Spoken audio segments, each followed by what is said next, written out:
అందరికి వచ్చినాయా?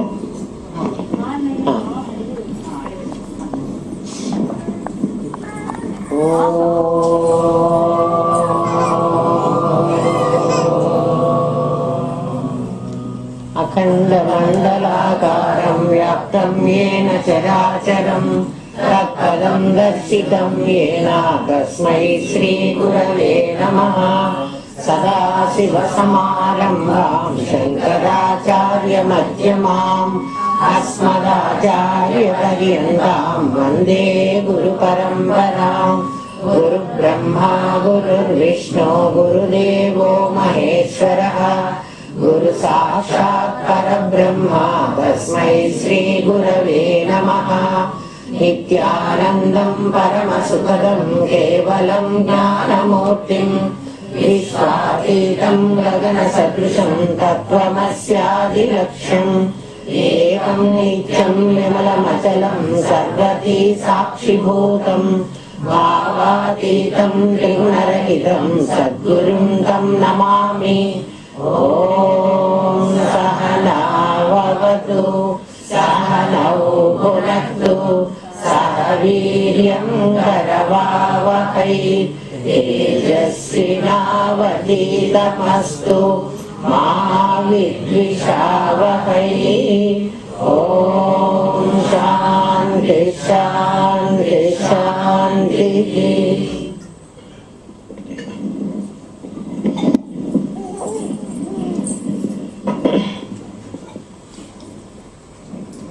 ఇంకా మన శ్లోకం పూర్తి కాలేదు. ఎన్ని క్లాసులు తీసుకుంటుందో నాకైతే తెలియటం లేదు. జంతూనాం నరజన్మ దుర్లభమత పుంస్త్వం తతో విప్రత తస్మాత్ వైదిక ధర్మ మార్గపరత విద్వత్తు అస్మాత్ పరం. ఆత్మానాత్మ వివేచనం అంతవరకు అయింది. స్వానుభవో బ్రహ్మ ఆత్మన సంస్థితి. స్వానుభవో అంటున్నాడు. స్వ అనుభవం, నీకు అనుభవం కావాలి. ఆత్మ అనాత్మ వివేచనం స్వానుభవం. ఇవాళ ఇది 4 అక్షరాలు. స్వానుభవం. ఆత్మ అనాత్మ వివేచనం అన్నాడు. ఏది ఆత్మ ఏది అనాత్మ? మొత్తం ఆపాతాళ నభస్థలాంత భువన బ్రహ్మాండమావిస్ఫురత్ అన్నాడు. పాతాళ లోకం నుంచి ఆకాశం వరకు ఉండేటువంటి సమస్తంలో ఒకడు వ్యాపించి జ్యోతిస్ఫాటికం, ఆ జ్యోతి స్వరూపంగా ఉండి ప్రకాశవంతమైన వాడు. జ్యోతి అంటే దీపం లాంటి వాడు అని కాదు. అటువంటి మొత్తం బ్రహ్మాండ వ్యాప్త దేహ, బ్రహ్మాండమంతా వ్యాపించినటువంటి శరీరం గలవాడు. ఈ శివుడు అంటే ఎట్లా ఉంటాడంటే ఆ లింగంలో ఉన్నవాడు కాదు.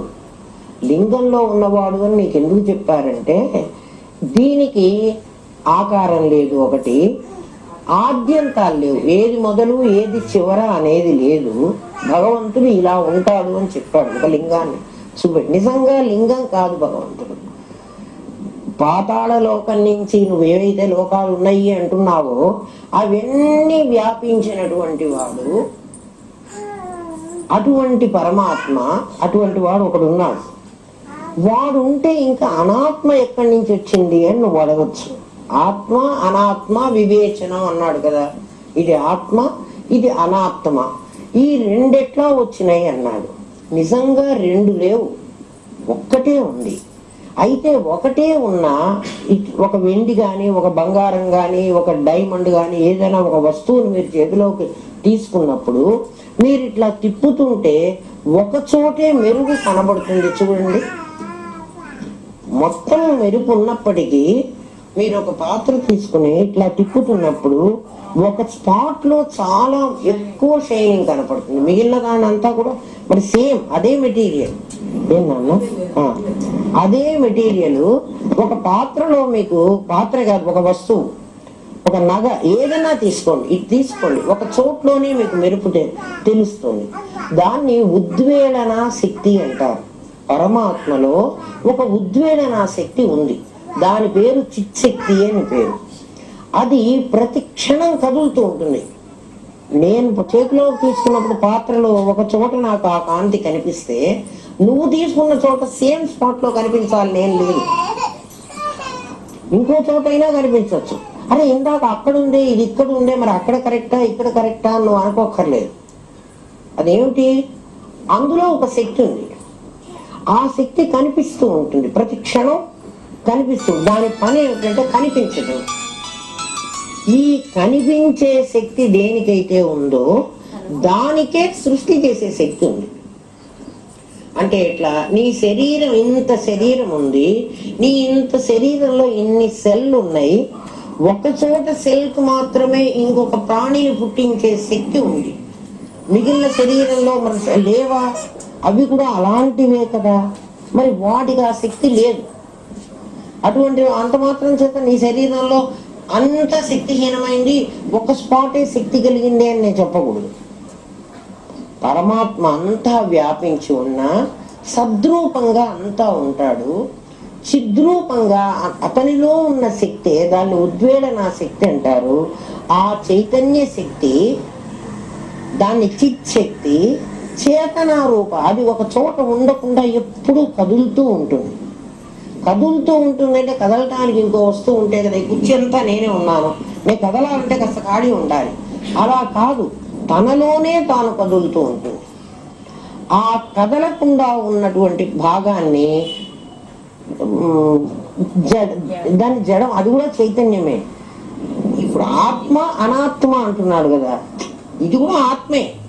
దీన్ని అనాత్మ అని, దీన్ని ఆత్మ అని అంటున్నారు. ఆత్మ అనాత్మ వివేచన మీకు కార్యకారణ సంబంధంలో, కార్యకారణ సంబంధం మీకు తెలుసు కాబట్టి, ఎందుకంటే అంతకుముందే అది విన్నారు కదా. కార్యకారణ సంబంధంలో విత్తనానికి మాత్రమే మరొక చెట్టును ఇటువంటి దాన్ని తయారు చేయగల శక్తి ఉంది. ఆ కాండానికి కానీ, ఆ కొమ్మకు కానీ, ఆ రెమ్మకు కానీ, ఆ తీగలకు కానీ, ఆ ఆకులకు కానీ ఆ శక్తి లేదు. అయితే వాటిల్లో ఆ శక్తి ఉందందామా లేదందామా? ఈ గింజలో నుంచి ఆ గింజలోకి డైరెక్ట్ గా ఎలా వెళ్ళింది? మరి దీని ద్వారా ఉన్నప్పుడు నాకు ఒకటన్నా అది పగలగొట్టి ఆ గింజ ఎక్కడుందో నాకు చూపించు. నువ్వు చూపెట్టలేదు, బట్ అందులో నుంచే ఆ శక్తి వెళుతోంది. అందుకని దీన్ని ఏమంటున్నాం అంటే, మనం ఈ చెట్టుని వేప ఆకు, వేప కొమ్మ, వేప రెమ్మ, వేప పువ్వు, వేపకాయ అన్ని అంటే అందులో వేప ఎక్కడుందో నాకు తెలియదు. వేప అంతర్నిహితంగా పోతోంది. ఆ అంతర్నిహితంగా వెళ్ళేటువంటి దానిని ఆత్మ అని, నీకు కనపడుతూ అది కానటువంటి దాన్ని అనాత్మ అని అంటున్నారు. అంత మాత్రాన ఇది కూడా అది కాకుండా పోలేదు. ఆత్మ అనాత్మ వివేచనం. అట్లాంటప్పుడు నా శరీరం ఏమిటి? నా శరీరం ఏమిటి? నా లోపల ఆత్మ ఉంది, మరి నా శరీరం ఆత్మ కాదు కదా. అందుకని శరీరాన్ని తన్నేసి ఆత్మకి నేను నమస్కారం పెడుతున్నాను అందామా? ఆ ఆత్మ ఎంతవరకు ఈ శరీరంలో ఉన్నదో అంతవరకు ఈ శరీరం కూడా ఆత్మగా పరిగణించబడుతోంది. బట్ ఇది అనాత్మ. అర్థమైందా ఇప్పుడు బాగా? శరీరం ఆత్మ కావడానికి వీల్లేదు. ఆత్మకు కర్మ సంబంధం లేదు, శరీరానికి కర్మ సంబంధం ఉంది. అనాత్మకు కర్మతో సంబంధం ఉంది, ఆత్మకు కర్మ సంబంధం లేదు. అనాత్మ కర్మ చేస్తోంది, ఆత్మ కర్మ చెయ్యదు. ఎట్లాగో వినండి. నేనున్నాను, ఇప్పుడు నేనున్నాను అన్న దాంట్లో ఎవరు ఆత్మ ఎవరు అనాత్మ అంటే అనాత్మ లేనే లేదు, ఉన్నది ఆత్మే. నేను చూస్తున్నాను అన్నాను, ఇంద్రియంతో అన్నా చూడాలి. నేను చూస్తున్నాను, చూడడం అనేటువంటి ఒక క్రియనే చేస్తున్నాను. దేన్ని చూస్తున్నానని నేను మీకు చెప్పలే, కానీ ఏదో ఒకటి ఉండకపోతే నేను చూడను. నేను చూస్తున్నాను అని ఎప్పుడైతే నేను అన్నానో, ఇప్పుడు నేను ఒక కర్మ చేశాను అంటే నేను కర్తనైనాను. నేను ఒక కర్తని, నా చేత చూడబడేటువంటి ఒక వస్తువు, ఒక కర్మ, చూడటము అనే క్రియ. ఎప్పుడైతే నేను చూస్తున్నాను అని అన్నానో, నేను వింటున్నాను, నేను తింటున్నాను, నేను చేస్తున్నాను, కర్మ లేదు దీంట్లో, కానీ కర్మ అండర్స్టూడ్. నేను చూస్తున్నాను ఎవరిని? ఎవరినో ఒకరిని చూడొచ్చు, ఎవరినో. అయితే ఎవరు లేకపోతే నేనేం చూడను. ఎవరినో ఒకరిని చూశాను. త్రిపుటి ఎప్పుడైతే ఏర్పడిందో త్రిపుటి అంటున్నాం. త్రిపుటి అంటే ఏమిటి? మూడే. నేనున్నాను అన్నప్పుడు నేను ఒక్కడనే ఉన్నా, నాకు ఇంకా రెండోది లేదు. నేను చూస్తున్నాను అనంగానే నేనున్నాను, నాకు ఒక కన్ను ఉండాలి, ఒక వస్తువు ఉండాలి. నా కన్ను వస్తువు రెండు ఉంటే నేనుంటే అయిపోయిందా? అయిపోలే. నాకు లైట్ కావాలి. నేనుగా ఉంటే నాకు కన్ను కావాలి, నాకు లైట్ కావాలి, నాకు వస్తువు కావాలి. కన్ను లైటు వస్తువు ఉంటే కూడా నేను చూడలేను. నాకు మనస్సు కావాలి, ఎందుకంటే కన్నుతో నేను చూడలేను. చూడండి, నేనున్నానికి నేను చూస్తున్నానికి ప్రపంచం ఎంత పెరుగుతోందో, సృష్టి పెరుగుతోంది. నా మనస్సు కావాలి. నా మనస్సు అంటే మనస్సు కన్ను ద్వారా చూడాలి. ఇప్పుడు చూసేది ఎవరవుతారు? మనస్సు అవుతుంది. మనస్సు అచ్చగా చూడగలదా? చూడలేదు. కన్ను అచ్చగా చూడగలదా? చూడలేదు. మనస్సు కన్ను ఉన్నా కూడా కాంతి లేకపోతే చూడగలనా? చూడలేదు. వస్తువు లేకపోతే చూడలేదు. వస్తువు ఉండాలి, వస్తువు చూసే కాంతి ఉండాలి, చూసే పరికరం ఉండాలి కదా. ఈ మూడు ఉన్నప్పుడే చూడడము అనే క్రియ జరుగుతోంది, లేకపోతే చూడడం అనే క్రియ జరగదు. అట్లా నేను ధ్యానం చేసుకుంటున్నాను అని ఎవడన్నా అన్నాడు అనుకో, నేను వస్తువుని చూడటం కాదు, నేను ధ్యానం చేసుకుంటున్నాను అన్నాడు అనుకో, ఇప్పుడు ఇది కూడా కర్మే. నువ్వు చూడడం ఎట్లా కర్మో, నువ్వు ధ్యానం చేసుకోవడం కూడా అట్లాగే కర్మ. ఎవరిని గురించి ధ్యానం చేస్తున్నావు? నన్ను గురించి కాదు, నేను ఇంకా నాకు పరమాత్మ తెలియలేదుగా, నేను ఇంకా జీవుడుగానే ఉన్నాను కదా. నేను ఒక మనిషిని, మా గురువు గారు నన్ను ధ్యానం చేసుకోమని చెప్పారు. నేను ఒక ధ్యానాన్ని చేసుకోవాలి, ఒక ధ్యేయం, నాకు ఒక గమ్యం పెట్టారు. గమ్యం నాకు తెలియదు. నేను ఇక్కడి నుంచి ఢిల్లీకి వెళ్ళాలి. ఢిల్లీని నేను ఎప్పుడూ చూడలేదు, ఢిల్లీ ఎట్లా ఉంటుందో నాకు తెలియదు. గురువు గారు నాకు ఢిల్లీ అనేది ఒకటి ఉందిరా నాయన, నువ్వు ఢిల్లీకి వెళ్ళిరా అని చెప్పారు. విన్నాను దాని గురించి. ఢిల్లీ ఎట్లా ఉంటుందో నేను ఊహించుకోలేను. మా కర్నూలు లాగే ఉంటుందా అని నేను అనుకోలేను. ఢిల్లీ ఎట్లా ఉంటుందో నాకు తెలియదు. అక్కడికి వెళ్ళిన తర్వాత కదా నాకు తెలిసేది. నేను చూడలేదు ఆ ఢిల్లీ. అందుకని నేను చూడని వస్తువుని నేను ఎలా ఊహించుకోను? అందుకని నాకు అక్కడ బ్లాంక్, నాకు అక్కడ ఏం లేదు. నేను చూడని వస్తువుని గురించి నేను ఊహించుకున్నది గురుగారు ఒప్పుకోకపోవచ్చు. ఇట్లా ఉంటుంది అని నేను చెప్తే ఆయన ఎందుకు ఒప్పుకుంటారు? అందుకని ఆ బ్రహ్మం ఎట్లా ఉంటాడో ఆయన చెప్పాడు, కానీ నాకైతే తెలియలేదు, నేను చూడలేదు. కాబట్టి బ్రహ్మం అనేటువంటి వాడు ఒక ధ్యేయం. నా ధ్యేయం అది, నేను బ్రహ్మమును పొందాలి, చేరాలి, పొందాలి.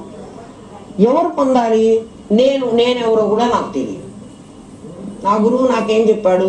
నువ్వు ఈ నామరూపాత్మమైన శరీరం కాదు అన్నాడు.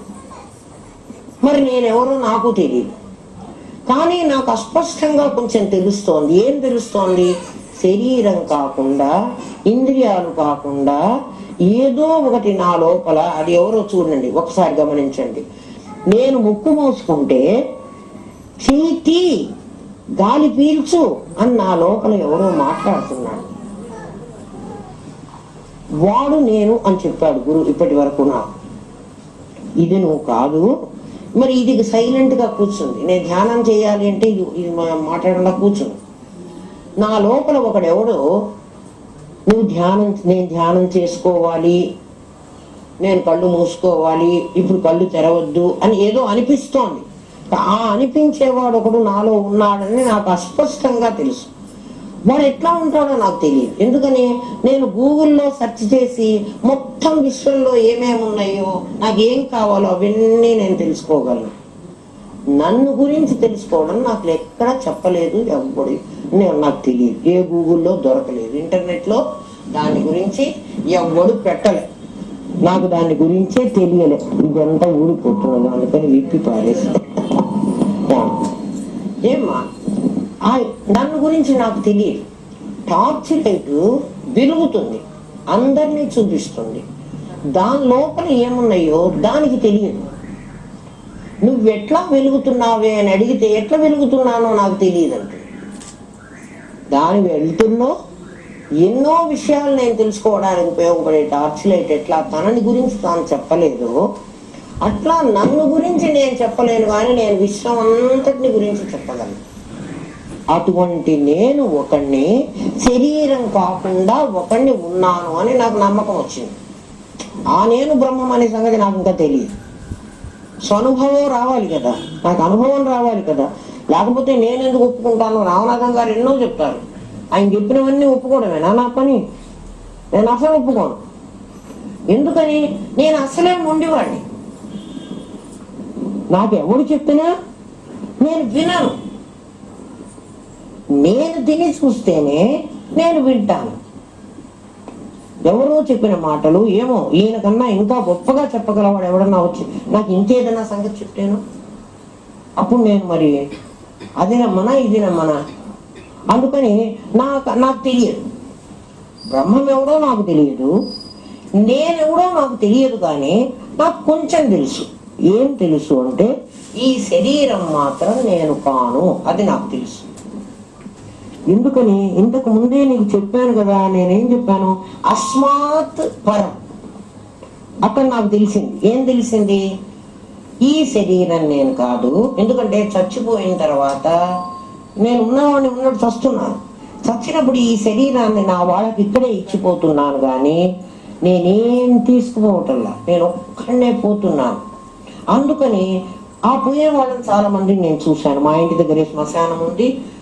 ఆ పోయిన వాళ్ళందరూ ఈ శరీరాలని తగలబెడుతుంటే వాళ్ళు ఈ శరీరాన్ని వదిలిపెట్టిపోయినారని మాత్రం నాకు క్షుణ్ణంగా, నేను ఇంకా వదిలిపెట్టి పోలేదు, కానీ వదిలిపెట్టిపోతారని మాత్రం నాకు తెలుసు.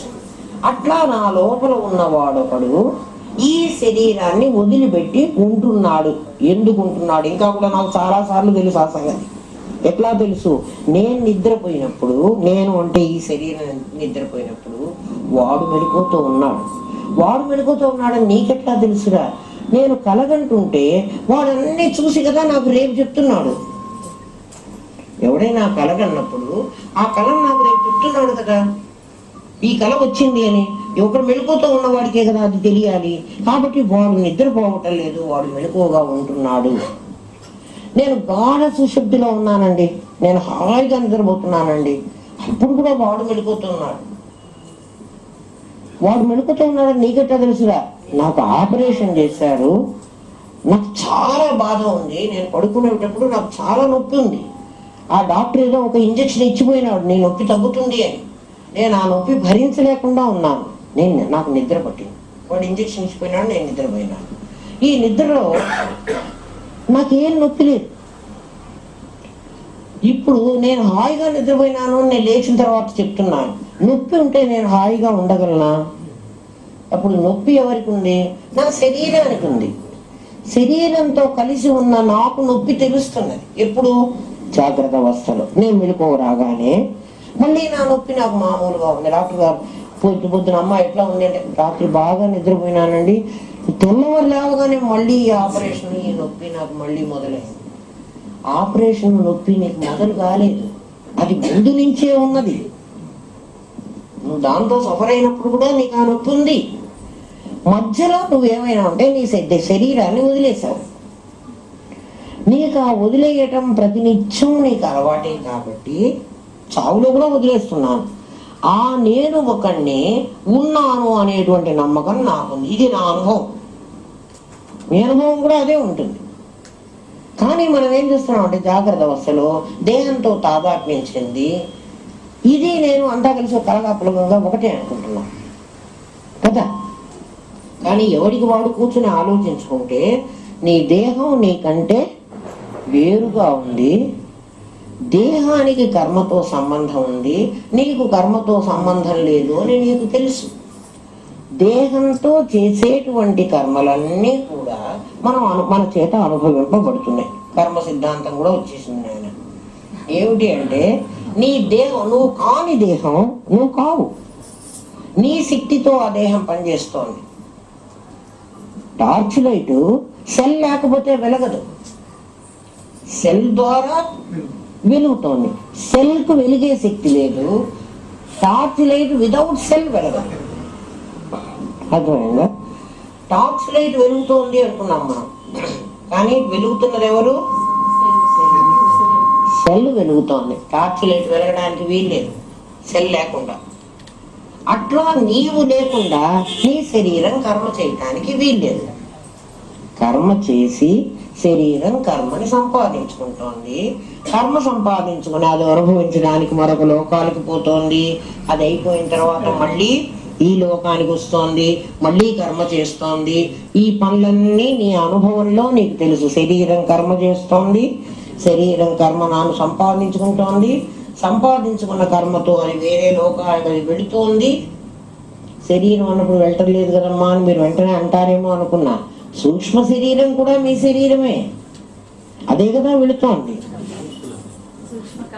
సూక్ష్మ కారణాలు వెళ్తున్నాయి కదా, ఈ శరీరం వెళ్ళటం లేదు, స్థూలం వెళ్ళటం లేదు. కానీ మళ్ళీ ఈ కర్మను అనుభవించడానికి మళ్ళీ ఈ లోకానికి వస్తుంది. అట్లా కర్మ చేత కర్మ ఎన్నాళ్ళున్నా మళ్ళీ లోకాలకు వెళ్ళడం, మళ్ళీ రావడం. ఆ బ్రహ్మభువనాల్లోక పునరావర్తిన అర్చన. బ్రహ్మలోకం మొదలు ఈ మిగిలిన లోకాలన్నిటిలోకి కర్మ వల్ల జీవుడు వెళ్తున్నాడు. మళ్ళీ ఇక్కడి నుంచి జీవుడు వస్తున్నాడు. వాడికి మోక్షం పొందడానికి అర్హత లేదు. ఎందుకని అంటే ఎప్పటి వరకు దేహమే నేను అని అనుకున్నానో అప్పటి వరకు నాకు ఎన్ని పుణ్యకర్మలు చేసినా కర్మతో సంబంధం ఉంది. అది లోకాలకు వెళుతోంది, వస్తోంది. నేనున్నాను అన్నంత వరకు నాకు కర్మ సంబంధం లేదు. ఎప్పుడైతే నేను చూస్తున్నాను, తింటున్న క్రియతో సంబంధం పెట్టుకున్నానో అప్పుడు నాకు కర్మతో సంబంధం ఆటోమేటిక్గా వస్తున్నది. ఇప్పుడు ఇందులో మనస్సు ఉండాలి, త్రిపుడి ఉండాలి కదా. త్రిపుడి ఉండాలి, వస్తువు ఉండాలి, చూసే నేను ఉండాలి, అనుభవించే నేను ఉండాలి. ఆ అనుభవించడానికి కావలసిన అవకాశాలు మంచి నోరెందుకు ఎండిపోయి వస్తుంది. చాలా చాలా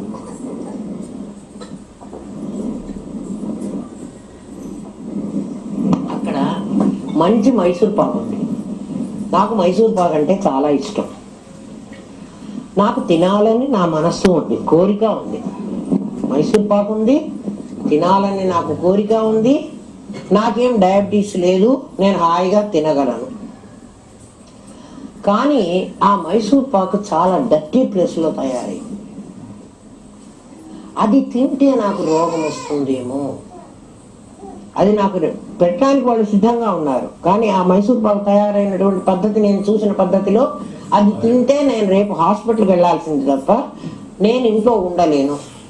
నాకు మైసూర్ పాకు చాలా ఇష్టం. ఇప్పుడు నేను తినగలనా అంటే త్రిపుటిలో ఏ ఒకటి లేకపోయినా నీవు అనుభవించలేవు అని అందుకు చెప్తున్నా.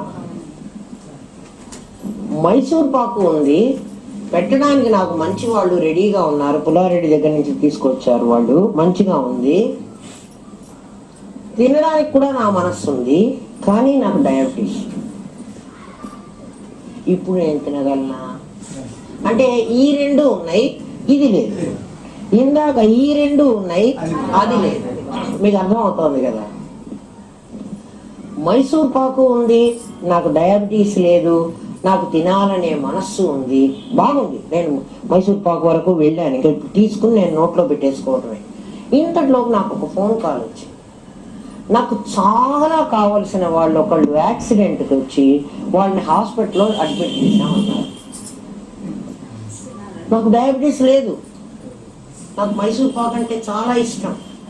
ఇప్పుడు నేను తినగలనా? తినలేను. మనస్సు లేదు. మనస్సు ఇక్కడ ఉండడానికి ఒప్పుకోదు, ఎందుకంటే స్వీట్ తినడానికి అసలు ఒప్పుకోవటంలా.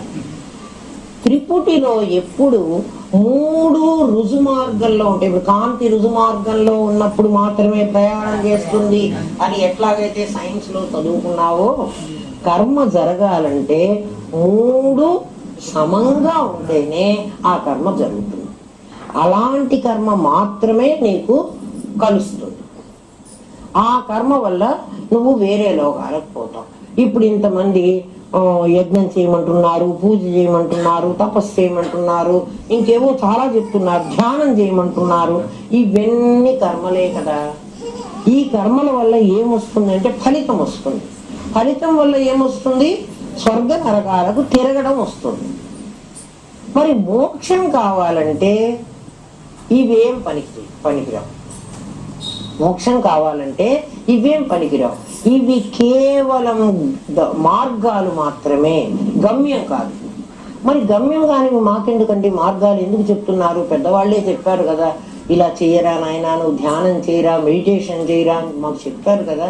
మరి మమ్మల్ని ఎందుకు అట్లా మిస్లీడ్ చేస్తున్నారు అంటే, కాదు నాయన, నీ మనస్సు చాలా అపవిత్రంగా ఉంది, అంతఃకరణ శుద్ధి లేదు. ఇవన్నీ చేయడం వల్ల నీకు అంతఃకరణ శుద్ధి వస్తుంది. నీకు మోక్షం కావాలంటే స్వనుభవం, నీకు అనుభవమే కావాలి. అంతఃకరణ శుద్ధి లేకపోతే నీకు మోక్షం రాదు.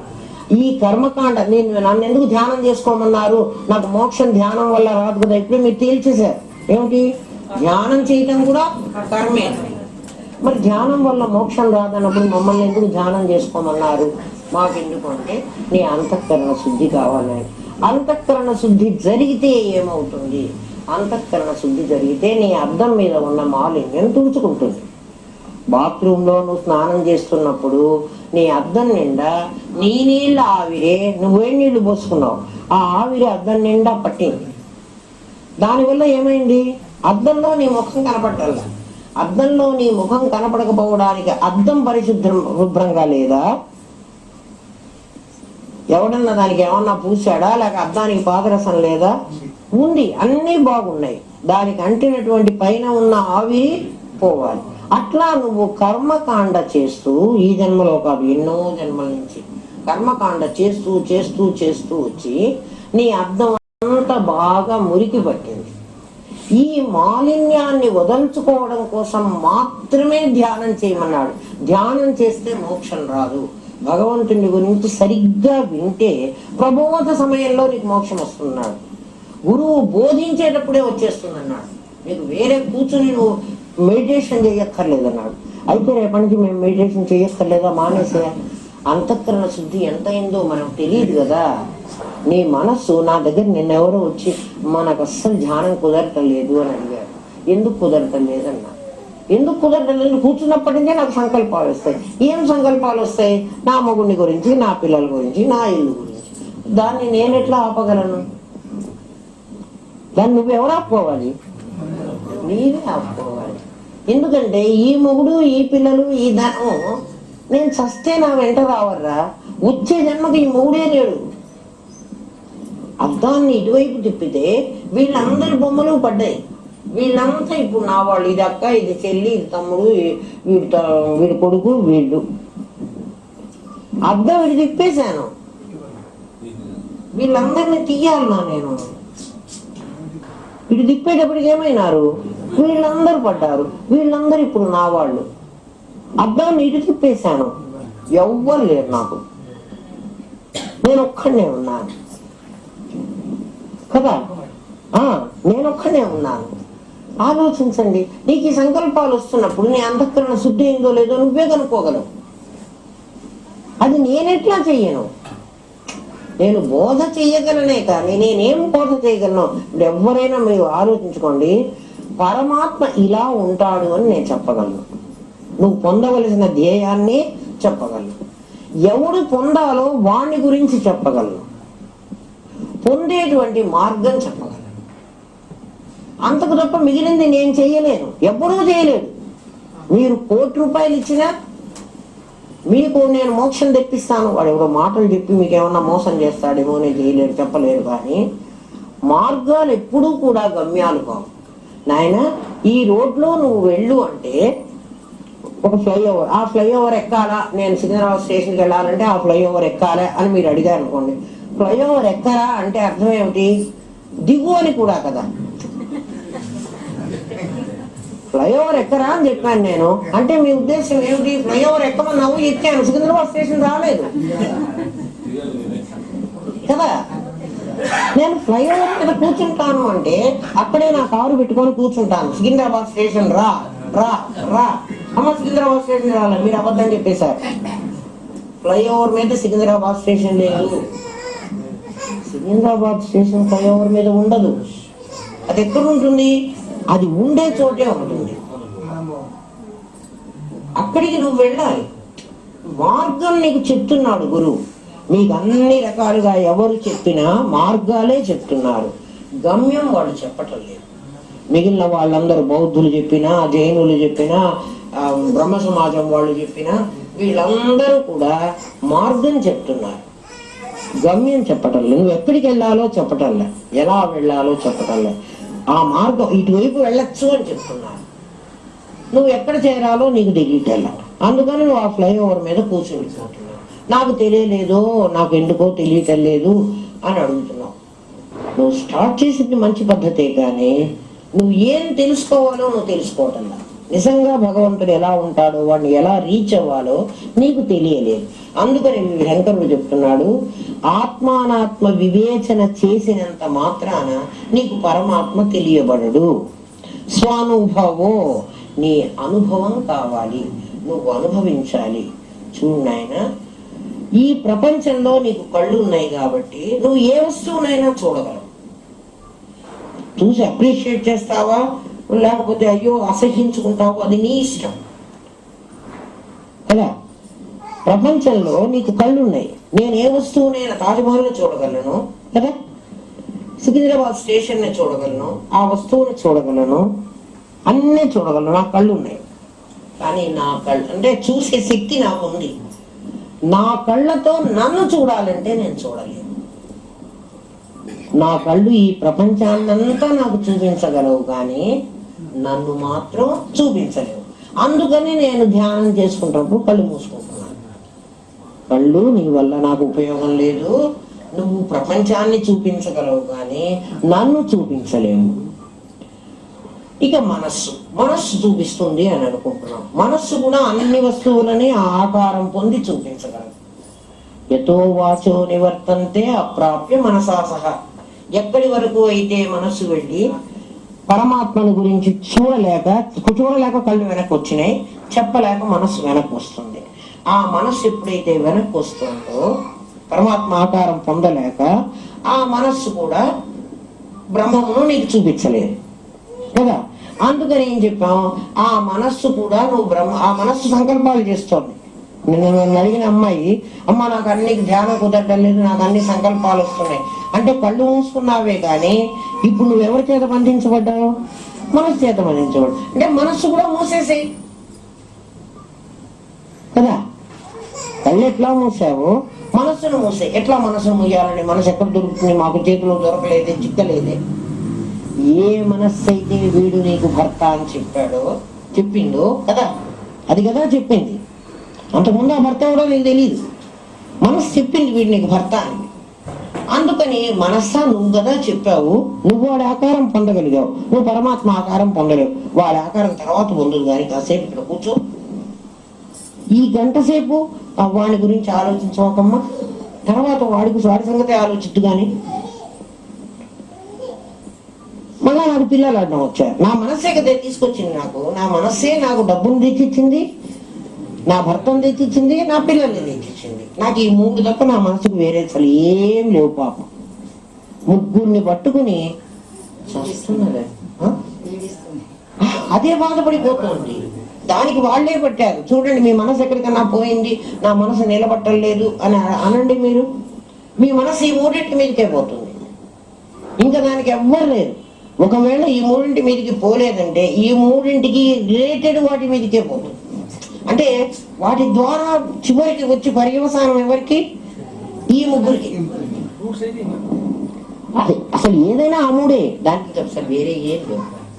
ఇప్పుడు దాన్ని మనం ముయ్యాలి. స్వనుభవం కావాలంటే దాన్ని కూడా ముయ్యాలి. ఎట్లా ముయ్యాలి దానికి చెప్పు. 1 గంట సేపు నేను ఇక్కడ కూర్చోదలుచుకున్నాను, నీ సంసారం అంతా ఉంది నాకు తెలుసు, కాసేపు పక్కన పెట్టు. నిద్రపోతున్నప్పుడు నువ్వు పక్కన పెట్టుకుంటావు కదా, అప్పుడు నువ్వేం ఆడుకోవటం లేదు కదా వాళ్ళతో.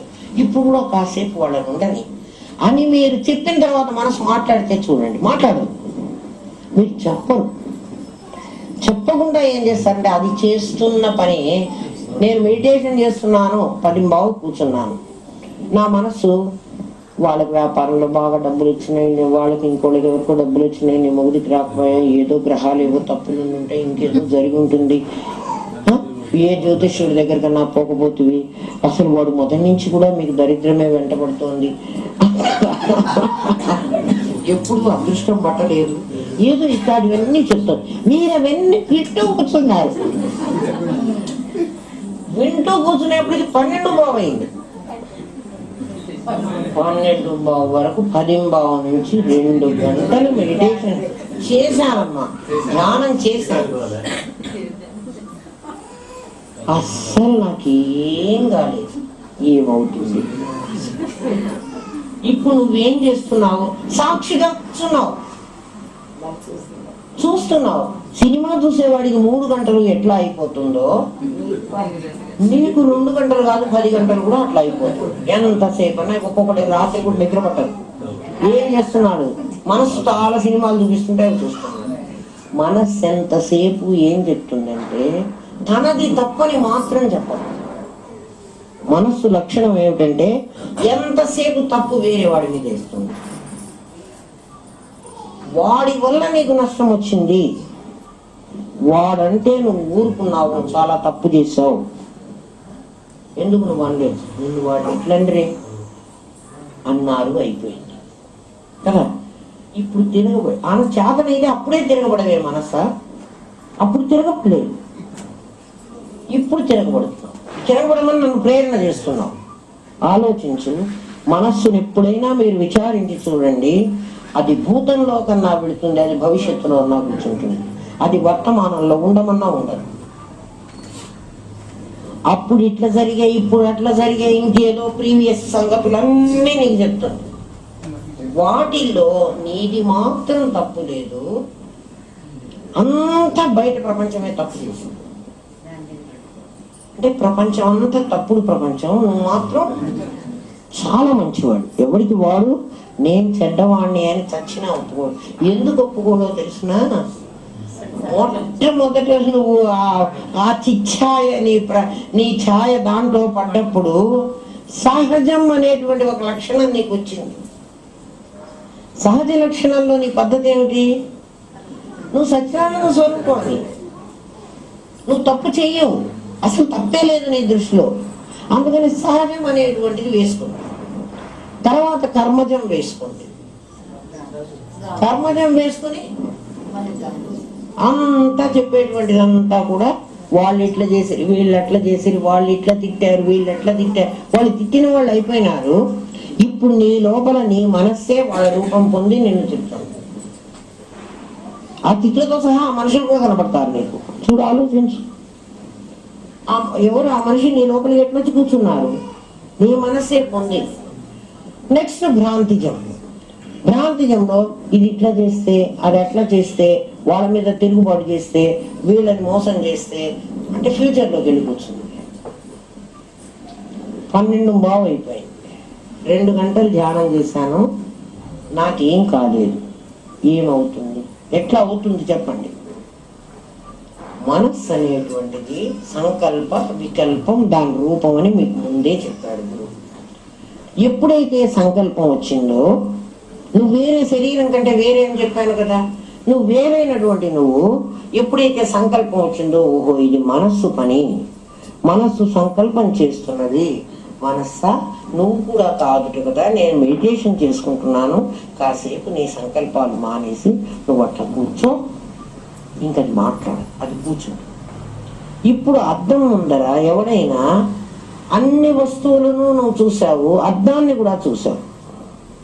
ఎవడైనా అద్దాన్ని చూసినప్పుడు, మీకు అందరికి అద్దం చూసిన అనుభవం ఉంది కదా, అద్దాన్ని ఎవరైనా చూసారా? అద్దం ఎంత పొడుగుంది, ఎంత వెడల్పు ఉంది, ఎలాంటి గ్లాసు, ఎలాంటి ఫ్రేము, అది ఎప్పుడైనా చూసావా మనం? అద్దాన్ని చూశాను అనేటప్పటికీ నువ్వు ఎవరిని చూసుంటావు? నిన్ను నువ్వు చూసుకుంటావు. ఎవడైనా అద్దం చూసి వస్తాను అన్నాడు అనుకో, అస్సలు అద్దం చూడడు వాడు, వాణ్ణి వాడు చూసుకుంటాడు. ఎప్పుడైతే మనస్సు సంకల్ప వికల్పాలు లేకుండా పక్కకు పెట్టావో, మనస్సు ప్లెయిన్ మిర్రర్, నీ కర్మ ఎలాగో దానికంటే ఉంది, అది అర్థం. అందులో నీ ముఖం నీకు స్పష్టంగా కనబడుతుంది. ధ్యానంలో అనుభవం రావడం అంటే అద్దంలో నీ ముఖం నీకు కనపడటం అంతే. నేనెవరు అంటే ముందే చెప్పాను కదా, ఈ దేహం కాదని. కాకుండా లోపల ఒకడు ఉన్నాడని మనం నిర్ణయించుకున్నాం కదా. అస్మాత్ పరం, నా లోపల బయట కూడా వాడే ఉన్నాడని అనుకున్నాం కదా. వాడు ఎక్కడున్నాడు? పాతాళ లోకం నుంచి ఆకాశం వరకు ఈ మొత్తం బ్రహ్మాండ వ్యాప్త దేహ. వాడికి ఒక రూపం లేదు, ఒక నామం. మరి రూపాలన్నీ ఉన్నాయి కదండి. రాముడు, కృష్ణుడు, వెంకటేశ్వర స్వామి. నేను వెంకటేశ్వర స్వామి భక్తుణ్ణి, నేను రాముడి భక్తుణ్ణి. బట్ మీరందరూ పాపం తెలిసి తెలియని వయస్సులో అట్లాగే అమ్మ నేను ఏ బొమ్మకు పూజ చేయాలి, నేను రాముడికి చేయాలా, నేను కృష్ణుడికి చేయాలా? రాముడు, కృష్ణుడు వీళ్ళందరూ నిజంగా పరమాత్మ స్వరూపం కాదు. వాళ్ళు ఒక ఆదర్శ పురుషులు. అంటే అందులో పరమాత్మ లేడా అంటే మన లోపల ఉన్నవాడు అందులోనూ ఉన్నాడు. వాడు ఒక్కడే దేవుడు కాదు. షిర్డీ బాబా ఉన్నాడు, బాబా నేను ఒక్కడే దేవుడు అంటున్నాడా? నాయన నేను ఏ దేవుడినో నువ్వు కూడా ఆ దేవుడు వేరా అన్నాడు. నీ దేవుడిని నువ్వు కనుక్కోలేదు, నాలో దేవుడిని నేను కనుక్కున్నాను, అంతే తేడా. నువ్వు కనుక్కోవటం లేదు.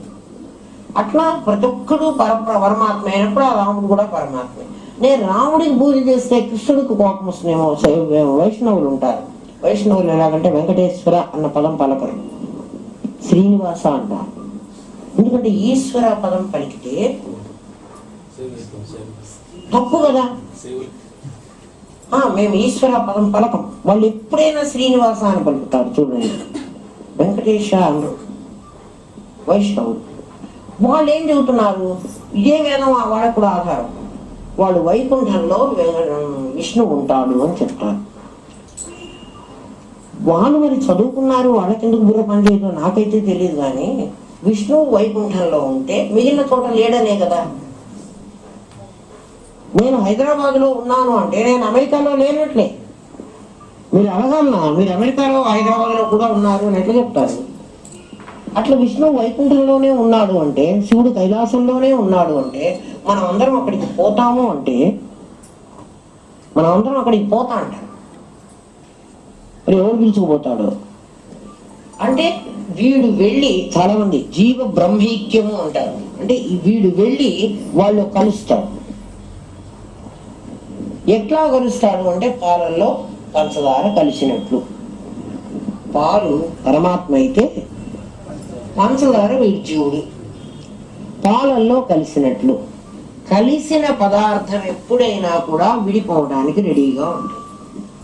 పాలల్లో పంచదార కలిపాము, కలిసిపోయింది, మనం చూసాము, వేడిపోయింది, పాలన్నీ ఆవిరైపోయి పంచదార మిగులుతుంది.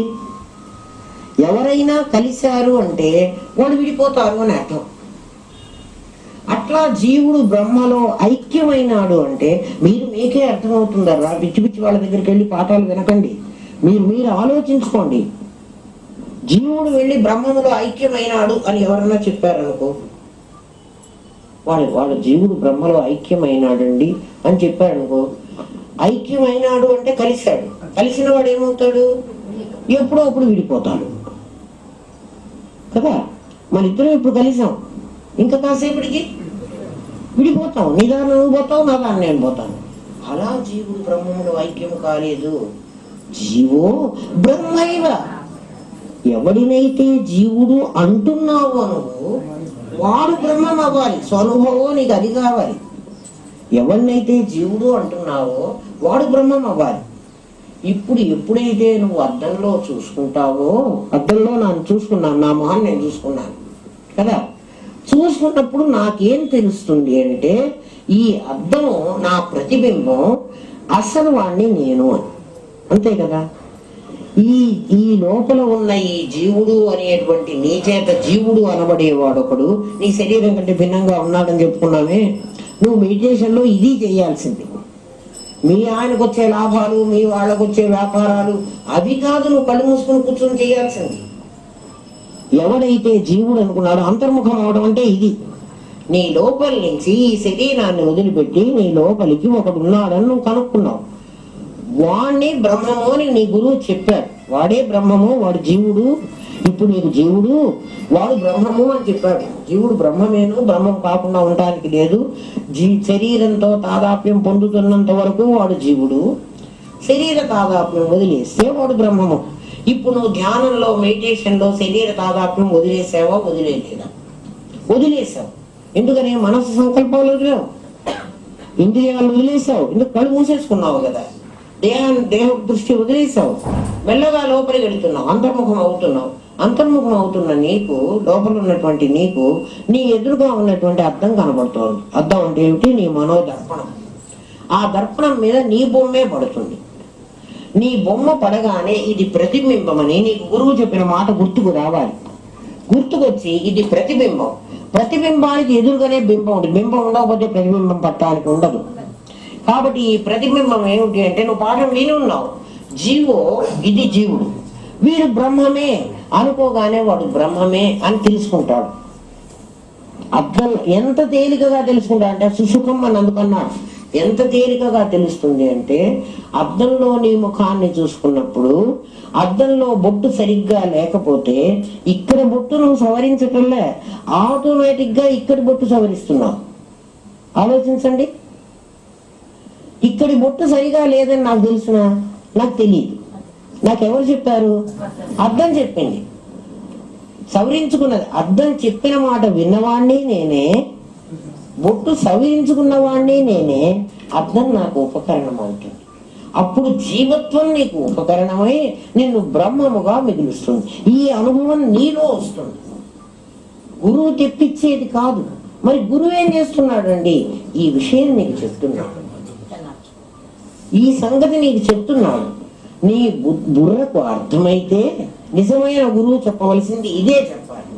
అంతేగాని నువ్వు ఈ కర్మ చెయ్యి, నీకు ఈ పుణ్యం వస్తుంది, నువ్వు ఏ లోకంలోకి వెళ్ళి, అయితే మీరు కూడా మమ్మల్ని కర్మ చేయమంటున్నారు కదండి, మమ్మల్ని కూడా ధ్యానం చేయమంటున్నారు, ఏదో కాశీకి పో, రామేశ్వరానికి పో చెప్తున్నారు. జీవుడు ఎన్నో జన్మలుగా కొంత కర్మని మూట కట్టుకొని వచ్చాడు. వాడికి ఎంత పాకుడు ఉందో నాకు తెలియదు, వాడి అద్దం మీద ఎంత మురికి పట్టిందో తెలియదు. నువ్వు ఒక పక్క దైవల్యం కోసం ప్రయత్నం చేస్తున్నావు. నీకు దానికి సహాయకారిగా ఉండడానికి ఈ కర్మలు చేయమని చెబుతారు. ఈ కర్మ కేవలం చిత్త శుద్ధి, అంతఃకరణ శుద్ధి కోసమే కానీ మోక్షాన్ని మాత్రం కర్మలు ఇవ్వవు. మోక్షం ఇవ్వవలసింది ప్రయత్నం, జ్ఞానమే. జ్ఞానము గురువు ద్వారా లభ్యమవుతుంది. అనుభవించవలసిన వాడివి నువ్వే. ఎవరికో సమాధి వచ్చింది ఊరికే మాట చెప్తే సమాధి రాదు. ఎందుకంటే ఒక్కసారి అద్దంలో చూసుకుని నా మొహం నాకు తెలిసినప్పుడు, ఎప్పుడు అద్దం చూసినా నా ముఖం నాకు తెలియాలి కదా, ఒకసారి తెలుస్తుండే. లేదండి అప్పుడు అద్దంలో కనిపించింది కానీ 10 రోజులు నాకు అద్దంలో కనిపించలేదండి. అయితే అద్దానికి కాస్త మురికి పట్టి ఉంటుంది నాయన, ఆ మురికి మళ్ళీ వదలుచుకో, మళ్ళీ కనపడుతుంది. అద్దంలో చూసేటి ఉండేటువంటి నీకైనా జ్ఞానం ఉండాలి. నా కళ్ళు పోయినాయి అనుకో, నా అద్దంలో నా బొమ్మ నాకు కనపడదు. అంటే చూసేటువంటి జ్ఞానం నాకు లేదనుకో, నాకు కనపడదు. జ్ఞానం లేకుండా ఎట్లా పోతుంది? జ్ఞానాన్ని వేరే వేరే వాటితో నేను ఉపయోగిస్తే దీనికి పోతుంది. నేను వేరే వాటికి ఉపయోగిస్తున్నా. చూడండి, భౌతికమైనటువంటి ధన సంపాదన కోసం నీ 24 గంటలు టైం వేస్ట్ చేయి, అది వేస్ట్. నువ్వు వేస్ట్ అనుకోవు, మరి నీకు దీనికోసం టైం ఉండదు, నీకు తెలిసే అవకాశం ఉండదు. కొంతమంది ఇంకా ఏం చెప్తారంటే, కొన్ని రోజులు అయిన తర్వాత ఎప్పుడో మీరు విషయం చెప్పేశారు కదండి, మాకు అర్థమైపోయింది కదా, మేము ఏదో రిటైర్ అయ్యేటప్పుడు ఒకసారి ఎప్పుడో చేసేసుకుంటాం, మా అర్థంలో మేము చూసుకుంటాం. నువ్వు అట్లా చూడటానికి వీల్లేదు నాయన. ఆ రోజుకి నీ అర్థంలో ఎన్ని సంవత్సరాల మురికి మళ్ళీ పడిపోతుంది. నీ అర్థం ఇవాళ తుడవబడింది, ఇవాళ నువ్వు చూసుకో, నీకు తెలుస్తుంది. నీకు ఇక్కడ త్రిపుడి అక్కర్లేదు. ఎందుకని? జీవుడు నీవే, బ్రహ్మము నీవే, వేరే లేవు. జీవుడుగా నువ్వు బ్రహ్మముగా ఒక విత్తనం వేసుకున్నావు, దేహంగా నీ కార్యం వచ్చింది, జీవుడుగా నీ విత్తనం వచ్చింది. అంతేనా? ఈ శరీరం అనేది వదిలేస్తే ఈ గింజ ఆ గింజ ఒకటేనా? 2 గింజలు కావద్దా? దాన్ని పెట్టి ఇట్లాడితే వస్తుంది కదా. జీవో బ్రహ్మైవ నాపరహ అంటే అనుభవం నీకే రావాలి, నీకే తెలియాలి. అనుభవం వస్తే నేను ఎట్లా ఉంటాను? స్వనుభవో అనుభవం. అనుభవం అంటే ఇది. ఇంకెక్కడో ఇంకేదో చేస్తే నాకేదో వచ్చింది కాదు. ఏమ్మా ఇంక కొంచెం మంచిది లేదా? ఏమో చేస్తే ఏదో వచ్చింది అంటే, నేను సాయిబాబాకి 108 ప్రదక్షిణాలు చేశానండి, మా ఆయనకి ప్రమోషన్ వచ్చింది, నువ్వు సాయిబాబాకి 108 ప్రదర్శనాలు చేస్తే మీ ఆయనకి ప్రమోషన్ వస్తే, అట్లా 108 ప్రదర్శనాలు చేసి నాకు మోక్షం రమ్మంటే రాదు. నేను చిలుకూరు పోయి 100 ప్రదర్శనాలు చేసి వచ్చానండి, ఇవాళ నాకు మోక్షం వచ్చి తీరాలి అంటే నువ్వు చిలుకూరు పోయినా రాదు, ఏ ప్రదక్షిణం చేసినా రాదు. నువ్వు చిలుకూరు పోయి ప్రదక్షిణం చేసినా ఒకటి, ఇది మా ఇంటి చుట్టూ ఇక్కడ తిరిగి వచ్చినా ఒకటి.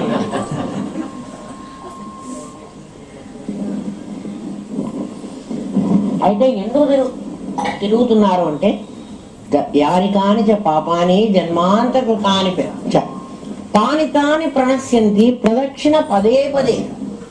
అయ్యా నేను ఎన్ని జన్మల నుంచో పాపం చేశాను, ఒక్కొక్క అడుగు వేస్తూ ఎన్ని పాపాలైతే నీ నుంచి దూరంగా పోవడానికి నేను వేశానో ఈ అడుగులన్నీ ఆ పాపాలని తొలగించుకుంటూ మళ్ళీ నీ దగ్గరికి నేను వచ్చాను. అమ్మ అవి ఎక్కడ పెట్టమను, అక్కడ పెట్టేసే మనం కంటి అక్కడ పెట్టే. ఒక 40 రూపాయలు అబ్బాయికి ఇచ్చేసి ఒక్కసారి పాస్ పెట్టుకోండి, ఒక్కసారి పాస్.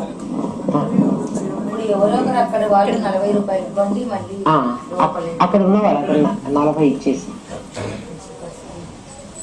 అది అక్కడ ఇస్తున్నారులే, ఇచ్చే నాన్న 10 రూపాయలు కిందటి సారి ఉందని చెప్పు చంటి, అది తీసుకో.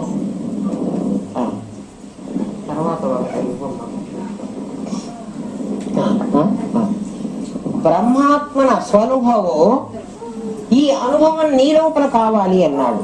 నా లోపల అయితే ఏమవుతుంది, నాకేమిటి కలుగుతుంది అంటే బ్రహ్మాత్మనా సంస్థితి. అప్పుడు నువ్వు బ్రహ్మాత్మనా సంస్థితి, నీవు జీవుడివి అని చెప్పాను. ఏ నీవు జీవుడివి? దేహాంతర్గతంగా ఉన్నటువంటి వాడు, దేహానికి శక్తి ఇచ్చేటువంటి వాడు. ఎవడి శక్తితో నువ్వు మాట్లాడుతున్నావో, పని చేస్తున్నావో, తిరుగుతున్నావో, తాగుతున్నావో, అవన్నీ ఉన్నవాడు జీవుడు. వాడు డాక్టర్ కాదు, వాడు ఇంజనీర్ కాదు, వాడెవరు? వాడు ఒక శక్తి అంతే, వాడికి ఆకారం లేదు. డాక్టర్ ఇంజనీర్ ఎవరు? ఈ శరీరం. ఈ శరీరం ఆ వృత్తిని స్వీకరించింది కదా. అంటే ఈ మనస్సు, నీ మనస్సు డాక్టరే, నీ బుద్ధి డాక్టరే, నీ శరీరము డాక్టరే. అంటే ఈ 24 సంఘాతాలు డాక్టర్, నువ్వు డాక్టర్ కావు. నువ్వెవరివి? ఇప్పుడు నువ్వు ఒక జీవుడివి. ఆ జీవుడు ఎవడవుతాడు అంటే బ్రహ్మం అవ్వాలి. బ్రహ్మం అవ్వాలా? కాదు, ముందు కూడా బ్రహ్మం అయ్యే ఉన్నాడు. మరి నాకేమైంది?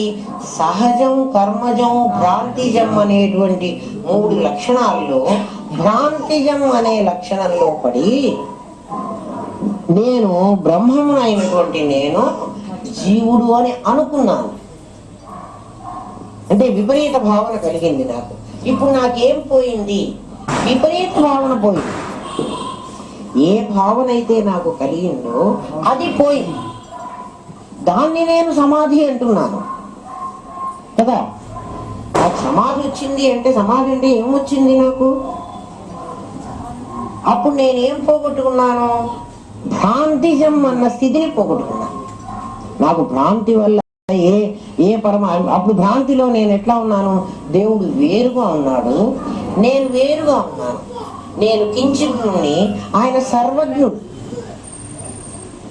అందుకని నేను ఎప్పుడైతే కించిత్తుని అయినానో, దేవుడా నాకు ఇది ఇవ్వు, నాకు అది ఇవ్వు అని నేను వాడిని అనుకోవడానికి మొదలుపెట్టాను. ఇప్పుడు నేనేమైనాను? నాకు కించిత్వం వదిలేశాను. నాకేం తెలిసింది? నేను బ్రహ్మమునేనని తెలిసింది కదా. నేను కొత్తగా బ్రహ్మమును కాలేదు. ఇది తెలియడానికి నాకేం కావాలి? నాకు అర్థం కావాలి. ఎవడో ఎందుకు నీకు ఈ వయస్సులో వేదాంతం ఏంటి? దిల్సుఖ్ నగర్ నుంచి నీ బొంద నువ్వు ఎస్ఆర్ నగర్ వరకు వెళ్ళడం, 40 రూపాయలు ఆటో పెట్టుకుని ఎప్పుడో ముసలైనా చూడొచ్చు కదా. ఇప్పుడు నీకెందుకు? మరి నేను దిల్సుఖ్ నగర్ నుంచి ఎస్ఆర్ నగర్ రాకపోతే, నేను కర్నూలు నుంచి హైదరాబాద్ రాకపోతే నాకు ఈ సంగతి చెప్పేవాడు ఉండడే. నేను భ్రాంతి జన్లో పడి నేను కొట్టుకు వస్తున్నానే. నేను ఎప్పుడైతే కించిత్ నుండి అయినానో నేను చిన్నవాడిని అయిపోయినాను. నాకు ఏం లేవనే నా రోగం పుట్టింది. నాకు అన్నీ కావాలి అని పుట్టింది. నాకు కావాలంటే నాకు ఈ ప్రపంచం ఇస్తుంది అని నేను అనుకున్నాను. అందుకనే ధనం వెంటపడ్డాను కదా. నాకు ధనం ఇస్తే సుఖం వస్తుంది అనుకున్నాను, పెళ్ళైతే సుఖం వస్తుంది అనుకున్నాను, పిల్లలు పుడితే సుఖం వస్తుంది అనుకున్నాను. ఈ మూడు నాకు సుఖాలు లేవని అర్థమైపోయింది. మరి నాకు సుఖం ఎక్కడ దొరకాలి? నా భ్రాంతిజం పోతే నాకు సుఖం దొరుకుతుంది. దొరుకుతుందా? సుఖం నాదే. నాదైన సుఖాన్ని నేను మర్చిపోయాను. ఇప్పుడు గురువు నీకు ఏమిస్తున్నాడు అంటే నీకు జ్ఞాపకం తెప్పిస్తున్నాడు. దేని ద్వారా? తన జ్ఞానం ద్వారా. నీకు ఇది జ్ఞానం ద్వారా వచ్చేదే కానీ శతకోటి ఇంకా ఎన్ని కర్మలు చేసినా నీకు మోక్షం అనేది రాదు. ఇప్పుడు మోక్షం ఎవరికి కావాలి? ఎప్పుడైతే నువ్వు బ్రహ్మాత్మన సంస్థితి పొందావో, బ్రహ్మాత్మన సంస్థితిలో నాకేమైపోయింది? నా భ్రాంతిజం అనేటువంటి నాకు పట్టిన రోగం వదిలిపోయింది. ఏ మందు వల్ల వదిలింది? నా జ్ఞానం అనే మందు వల్ల. నాకు ఒకటే మందు, నా జ్ఞానం అనేటువంటి మందు వల్ల, నా వివేకం వల్ల నాకు ఈ భ్రాంతిజం అనే స్థితి వదిలిపోయింది. ఇంకా నేను రెండు వదలుచుకోవాలి. ఏం వదలుచుకోవాలి? కర్మజం వదలుచుకోవాలి. ఆ తర్వాత నీకు దేహానికి ఏ కర్మలు జరిగినా, దేహానికి అనారోగ్యం రావచ్చు, దేహానికి ఇష్టమైన వాడు చచ్చిపోవచ్చు, దేహానికి దరిద్రం రావచ్చు, దేహానికి ప్రాబ్లమ్స్ ఎన్నో రావచ్చు. అవన్నీ ఎందుకు వస్తున్నాయి? నేను చేసుకున్న కర్మ ఫలితం ఉంటానులే. నేనా? నువ్వు ఆత్మ. నన్ను మొన్న ఎవరో ఫోన్ చేసి అడుగుతున్నారు, అమ్మా మీకు కూడా బీపీ వస్తుందా, మీకు కూడా హాస్పిటల్కి పోవాల్సి వస్తున్నాయి. నేను మనిషిని కాదు, నేను బాగా అన్నం తింటా, తింటున్నానా లేదా? వాళ్ళు అడిగారు, నీ తర్వాత చెప్తా. ఇంత సీక్రెట్. మీరు గురువు కదా అంటే నేను గురువునని చెప్పుకోలే. శరీరంతో ఉన్నవాడికి ఇది వచ్చే తీరుతుంది. ఎందుకంటే శరీరానికి వచ్చింది, నాకు రాలేదు కదా. మరణం కూడా శరీరానికి వస్తుంది. గురువు శరీరం, రామనాథం గారి శరీరం ఇవాళ ఏది? మరి ఆయన మరణించలేదా? శరీరం మరణిస్తుంది. ఎందుకంటే శరీరం మరణించదు అని చెప్పడానికి నువ్వు ప్రకృతికి విరుద్ధంగా పనిచేయాలి. శరీరానికి రోగం వస్తుంది, శరీరానికి బాధలు వస్తాయి, శరీరానికి ట్రబుల్స్ వస్తాయి, శరీరానికి కావలసినటువంటి అంటే వాటి వల్ల ఈ పూర్వజన్మ పాపము పుణ్యము ఏమున్నాయో నాకేం తెలుసు. వాటన్నిటి వల్ల ఇది ఏమేమి అనుభవించాలో అవమానాలు అనుభవిస్తుంది. అవమానాలు అనుభవించిన రామదాసుని చెరలో పెట్టి చావు పెట్టారు కదా. రామదాసు పరమాత్మ స్వరూపం అని తెలుసుకున్న వాడికి ఎందుకు దెబ్బలు పడ్డాయి? ఆయన పుట్టినందుకు ఏమైంది అంటే అది వేరే సంగతి. పొట్టమే దెబ్బలైతే తిన్నాడు కదా. దేహానికి రోగం రాదనేది లేదు. కర్మజం ఎప్పుడైతే నీకు సహజ భ్రాంతిజం వదిలించుకున్నావు కదా, భ్రాంతిజం పోయింది. ఒరే నేను ప్రతిబింబాన్ని కాదురా, నేను బింబాన్ని. స్వనుభవం అయిన తర్వాత బ్రహ్మాత్మన సంస్థితి. దేహానికి కలిగేటువంటి బాధలు కానీ, సుఖాలు కానీ, దుఃఖాలు కానీ ఇవన్నీ కూడా కర్మ వల్ల ఏర్పడ్డవి. దేహం కర్మాధీనం కాబట్టి దేహం ఇది ఉన్న వరకు, పుట్టినప్పటి నుంచి మరణించే వరకు ఈ కర్మనిది అనుభవించవలసిందే. ఇంకా ఏవైనా వాసనలు మిగిలి ఉంటే, వాసనలు మిగిలి ఉండవు. ఎందుకు మిగిలి ఉండవు అంటే ఎప్పుడైతే స్వనుభవం నీకు అక్కడ జరిగిందో, అంటే భ్రాంతిజం అన్నది పోయిందో, పాత వాసనలు సంచిత కర్మలన్నీ కాలిపోతాయి. అది కాలితేనే ఇది నీకు బొమ్మ కనపడుతుంది. బొమ్మ కనపడుతుంది అని అమ్మగారు అన్నారు, మరి నాకు బొమ్మ కనపడలేదు అని మళ్ళీ రాకండి. బొమ్మలేం ఉండవు, అది అనుభవమే, అది ఎక్స్పీరియన్సే. నీకు మోకాలి మీద కుడితే, ఇక్కడ కుడితే ఒక దెబ్బ తగులుతుంది. అన్ని చోట్ల తగిలిన దెబ్బ కంటే ఇది చాలా వేరుగా ఉంటుంది. ఎట్లా ఉంటుంది అని అడిగితే ఎట్లా ఉంటుంది కదా. ఎవరికి వాడు అనుభవించాలి. కీలుకు నొప్పి పుట్టిందా, చేతికి నొప్పి పుట్టిందా, ఎక్కడ నొప్పి పుట్టింది అంటే చెప్పరు కదా. ఒకసారి ఏదో చిన్న కథ చెప్తారులే. పాతకాలంలో ఒక అమ్మాయి పుట్టిన నుంచి అత్తవారింటికి వెళ్ళినంట. అత్తవారింటి నుంచి ఏదో కొన్ని రోజులు ఉండి మళ్ళీ తల్లిగారింటికి పిలుచుకొచ్చారు. ఆ అమ్మాయి ఇక్కడికి వచ్చింది.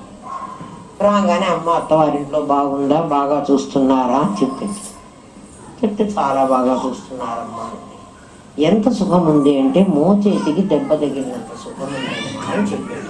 అత్తవారింట్లో మోచేతికి దెబ్బ తగిలినంత సుఖం ఉందమ్మా, ఏం లేదు అని చెప్పింది. వాళ్ళ అమ్మ అనుకుంటా, ఇంత శరీరంలో మోచేతికి కదా కాస్త దెబ్బ తగిలితే ఏముంది, పెద్ద ఏం ఎక్కువ ఉండదు, మా అమ్మాయి సుఖంగానే ఉందని ఆవిడ చాలా హ్యాపీగా ఫీల్ అయిపోయింది. తర్వాత ఈ పిల్ల కొన్నాళ్ళకి మళ్ళీ అత్తవారింటికి వెళ్ళిపోయింది. ఒకరోజు ఈ అమ్మకి మోచేతికి దెబ్బ తగిలింది. అప్పుడు ఈ అమ్మకి అర్థమైంది, అమ్మో అమ్మో నా కూతురు ఇంత కష్టపడుతుంది, మోచేతికి దెబ్బ తగలటం. బొమ్మ కనిపించింది అని పరిగెత్తుకు రాకండి, బొమ్మలు ఉండవు, అనుభవం, ఏదైనా అనుభవమే. కృష్ణదేవరాయల్ని అన్నీ నేర్పించాట తిమ్మరుసు అప్పాజీ, అన్ని విద్యలు నేర్పించారు. ఇంకా కొంచెం సేపట్లో ఆయనకు పట్టాభిషేకం చెయ్యాలి. అన్ని ఏనుగు అన్ని కూడా తయారైనాయి, ఇక అన్ని అలంకారాలు అయిపోయినాయి. ఏనుగు ఎక్కాలి, కృష్ణదేవరాయలు వెళ్ళి ఏనుగు ఎక్కాలి. ఆ ఏనుగు అంబారీతో తీసుకెళ్లి ఆ సింహాసనం దగ్గర తీసుకెళ్తుంది. అక్కడ సింహాసనం మీద కూర్చోబెట్టి ఏనుగు అభిషేకం చేస్తారు, పట్టాభిషేకం. అప్పుడు కిరీటం పెడతారు. ఆయన అప్పటి నుంచి రాజు అయిపోతాడు. ఏనుగు ఎక్కబోయే ముందర ఒక్కసారి లోపలికి రాని గదిలోకి పిలిచాట తిమ్మరుసు. ఆయన కృష్ణదేవరాయలు రాజు అవ్వబోతున్నాడు. గట్టిగా చాచి నెంపకాయ కొట్టాడు. ఎందుకు అప్పాజీ నన్ను పిలిచాడు అని అనుకున్నాట. ఏం తెలియలేదు, అరే నేనేం తప్పు చేయలేదే అంటే చిన్నప్పటి నుంచి ఆయనే అన్నీ నేర్పిస్తున్నాడు, కానీ ఎప్పుడూ ఆయన కొట్టలేదు. ఈరోజు ఏం తప్పు చేయలేదు కృష్ణదేవరాయలు, కానీ చాచి చెంపకు బాగా ఒక్క పెట్టేశాడు.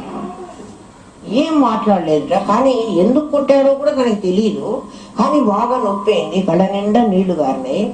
అట్లే నిలబడ్డాట. ఇంకా ఏం చెప్తే ఇంకో చెంప కొడతాడేమో, ఇంకో చెంప బాగా కొడతాడో, ఏం చేస్తాడో అని అర్థం కాదు.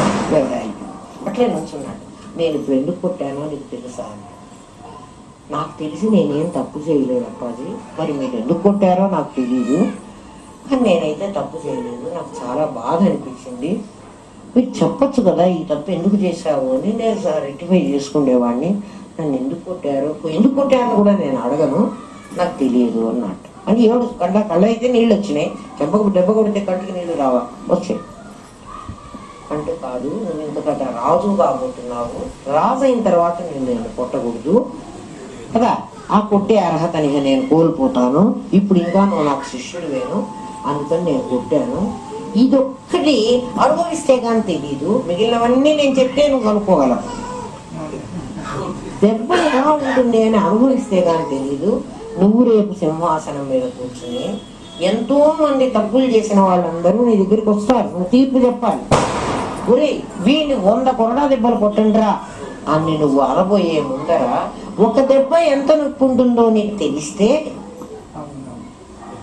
వాళ్ళకి అటువంటి, ఎందుకంటే కఠినంగా శిక్షించడం కూడా సప్త వ్యసనాల్లో ఒక వ్యసనం. నీకు పాఠంలో చెప్పాను ఆ సంగతి. వెలది జూదంబు పానంబు వేట పరుపు ప్రహ్లదంబును దండంబు పరుషదనము సొమ్ము నిష్ప్రయోజనముగా బొమ్ము సేవ. ఇవి సప్త వ్యసనాలు. డబ్బును అనవసరంగా ఖర్చు పెట్టడం కూడా వ్యసనమే. అది చాలా మందికి ఆ వ్యసనం ఉంటుంది. అట్లా వ్యసనం పిసినారిగా కూడా ఉండమని నేను చెప్పాను, కానీ అనవసరంగా ఖర్చు పెట్టడం కూడా ఒక వ్యసనం. అట్లా వ్యసనం ఉండే వాడి దగ్గర లక్ష్మి నేను నిలవని ఉంటుంది.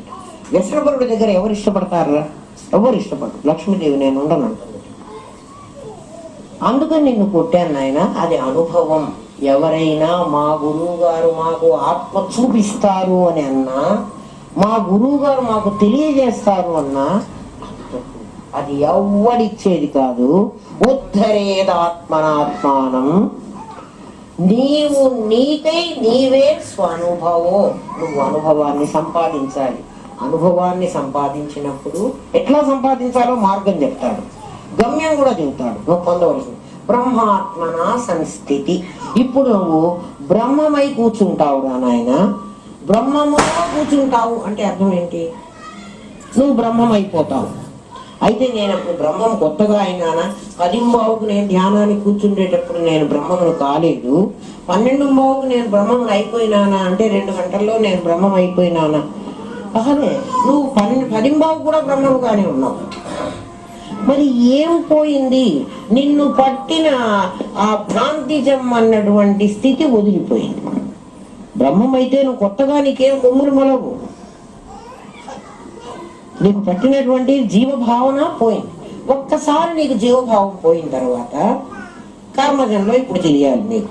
దేహం కర్మ చేస్తోంది, దేహం కర్మ అనుభవిస్తోంది అన్నప్పుడు నువ్వు దేహానికి కాదు, నువ్వు నిర్ణయించుకున్నావు కదా.